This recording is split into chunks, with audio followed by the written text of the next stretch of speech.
আসসালামু আলাইকুম everyone, welcome back to my channel. কেমন আছেন সবাই? আশা করি অনেক ভালো আছেন। আজকে আমি আপনাদের সাথে খুবই মজার দুইটা শরবত শেয়ার করব, আর সেটা হলো রাসবেরি ও পাকা আমের স্পাইসি জুস। আর এটা কিন্তু খেতে ভীষণই মজার, আপনারা অবশ্যই বাসায় ট্রাই করবেন। আর যদি আমার রেসিপিটা আপনাদের ভালো লেগে থাকে অবশ্যই আমার চ্যানেলটাকে সাবস্ক্রাইব করতে ভুলবেন না। আর যেহেতু গরমকাল চলছে, এটা কিন্তু বানিয়ে খাওয়াই যায়, ভীষণই মজার এই শরবতটা। চলুন তাহলে আর কথা নয়, প্রথমে আমি রাসবেরি স্পাইসি জুসটা বানাবো। আর তার জন্য আমি একটা ব্লেন্ডার ইউজ করেছি, আর সেই ব্লেন্ডারে আমি দিয়ে দিব হাফ কাপের চেয়ে একটু বেশি পরিমাণে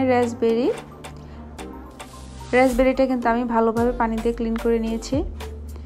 আর দিয়ে দিব একটা কাঁচামরিচ, আর দিয়ে দিব চিনিটাকে আমি এখানে 1.5 টেবিল চামচ পরিমাণ দিচ্ছি, কারণ রাসবেরিটা খুব বেশি টক না, আর এটা কিন্তু চিনি ছাড়াও খাওয়া যায়। আমি এখানে 1.5 টেবিল চামচের মতো চিনি দিয়েছি।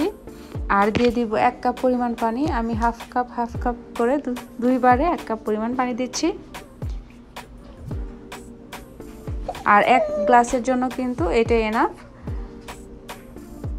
এখন এর মধ্যে অ্যাড করে দিব বিট লবণ, খুবই সামান্য পরিমাণ।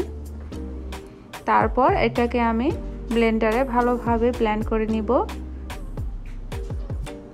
1.5-2 মিনিট ব্লেন্ড করলে কিন্তু শরবতটা রেডি হয়ে যাবে।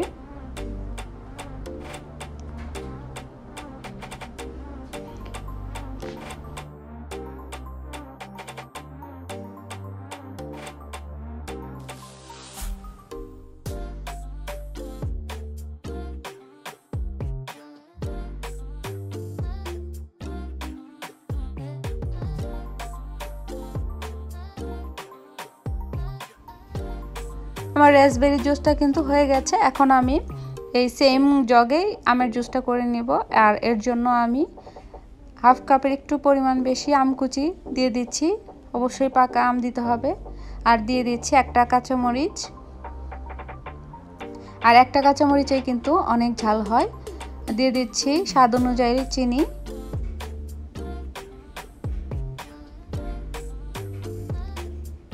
আর দিয়ে দিব অল্প পরিমাণ বিট লবণ।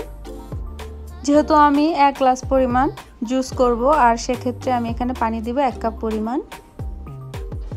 পানিটা দিয়ে আবারও 2-3 মিনিট ভালোভাবে ব্লেন্ড করে নিব।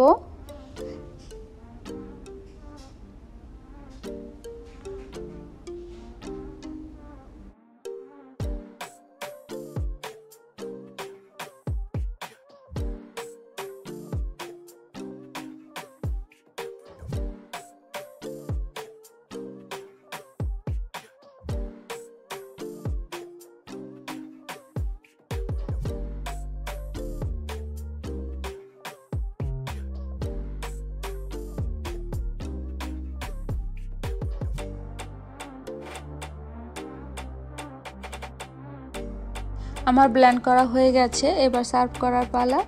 আর এটা কিন্তু আইস দিয়ে খেতেও ভীষণ মজার। আপনারা যদি কোনো ঠান্ডার প্রবলেম না থাকে সেক্ষেত্রে আপনারা আইস ইউজ করতে পারেন।